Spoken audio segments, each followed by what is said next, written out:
Welcome to This Explainer. Today, we're diving into something completely fascinating. We're looking at how one highly specific number has the sheer power to completely derail and change the trajectory of current global conflicts. We're going to look at this massive, complex geopolitical machine, but more importantly, we're breaking down exactly how the grinding gears of that machine end up gnawing right at your own wallet. And that magic number, it's exactly $120. $120 for a single barrel of oil. Now, this isn't just some random price tag on a trading screen. It's literally the ultimate economic and political seismograph for war. It is the absolute tipping point where some far-off geopolitical event suddenly and aggressively crashes right through your front door. So you might be wondering, why does this one single number change absolutely everything? Well, to really get this, we need to trace what's known as the domino effect. We're going to look at how global markets shaking half a world away can crash directly into your family budget. Because, as you'll see, when the global energy market sneezes, the everyday household catches a severe financial cold. To kick things off, we've got to talk about a concept economists actually call the pain threshold. The Dallas Fed actually has a super specific definition for this. They say if oil hits roughly $120 a barrel and just stays there for more than 60 days, which, by the way, is often triggered by a disruption of about 2 million barrels a day, it pushes the entire global economy right off a cliff. And here's the absolutely crucial part. This doesn't just mean a minor economic slowdown or, a slight contraction. No way. It means a full, devastating global recession. Just look at where we're sitting right now with Brent crude prices. Since the recent ceasefire, the price has been bouncing all over the place. We've seen lows around $80, and we've hit highs up around $107. We are creeping dangerously close to that $120 threshold. And every single time there's an escalation, a ship gets seized, air defenses are activated, or there's even just doubt about a ceasefire, bam, the price pushes higher. It acts as a real-time seismograph of the war's trajectory, inching toward a level that triggers massive global economic shockwaves. Which brings us to part one of our explainer. The kitchen table squeeze, and how global conflict hits home. When we zoom all the way in from those macro geopolitics right down to the micro level, we start to see that this $120 threshold matters the absolute most when it lands directly on your family's monthly budget spreadsheet. When oil hits that mark, consumer spending just collapses.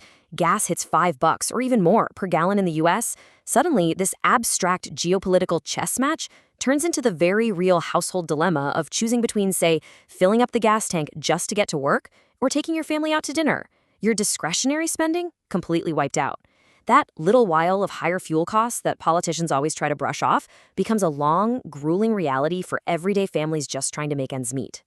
It's essentially an invisible tax on literally everything that moves. Think about it for a second. Your groceries don't just magically teleport onto supermarket shelves, right? They're trucked there. The clothes you buy, the lumber to build homes, the parts to fix your car, transportation costs spike for every single one of them. So when oil surges, the price of everyday unavoidable essentials completely surges right along with it. It's like your paycheck effectively shrinks without your boss ever even touching your salary. Moving on to part two, the central bank trap, or paralysis at the top. So what exactly happens to the folks in charge of fixing the economy when this kitchen table inflation hits hard? Well, it creates an absolute nightmare scenario for institutions like the Federal Reserve, the European Central Bank, and the Bank of England. Imagine for a moment that you're driving a car on a completely icy road. To fight off this sudden oil-driven inflation, central banks naturally want to raise interest rates. That's like slamming on the brakes. But doing that contracts an economy that is already super weakened by the global crisis, leading to job losses for everyday people. Okay, so what if they cut rates to support growth instead? Well, that's slamming your foot on the gas. But doing that lets inflation spiral completely out of control, making your groceries even more unaffordable. It's a total paralyzing trap. And that leads us to part three, the global domino effect, where markets and nations start to crack.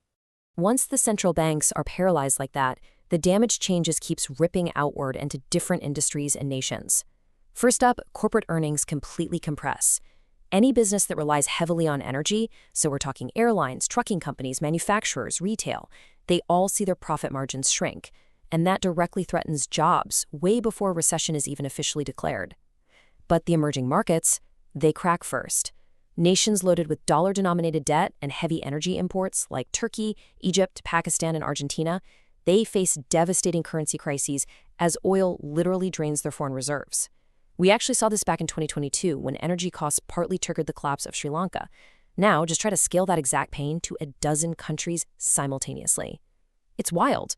Now for part 4, the ultimate political boomerang and how recessions actually end wars. This all brings us to a really fascinating turning point, where all that household pain travels right back up to the leaders who started the conflict in the first place. You see, history has a very strict rule for politicians. An unpopular war during times of economic prosperity, well, that might be tolerable. But an unpopular war during a deep recession, that is politically fatal. Just look at the precedents here.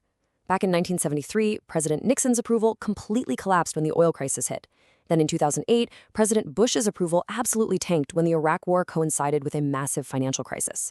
The combination of war and deep economic pain at the household level is simply unsurvivable for any political leader today facing that $120 threat. Let's just trace the supreme irony of this whole situation. Step 1, a geopolitical move happens, like a blockade that's designed to pressure an adversary. Step 2, that blockade inadvertently pushes oil all the way up to that $120 pain threshold. Step 3, that price spike instantly translates to massive domestic household pain, triggering absolute fury among regular voters who suddenly can't afford gas or groceries. And finally, Step 4, the very nation that launched the blockade is forced right back to the negotiating table because the domestic pressure is just too intense. The weapon literally boomerangs back and hits everyday consumers instead. Which perfectly brings us to this incredibly powerful quote from our source material. Oil at $120 is the circuit breaker.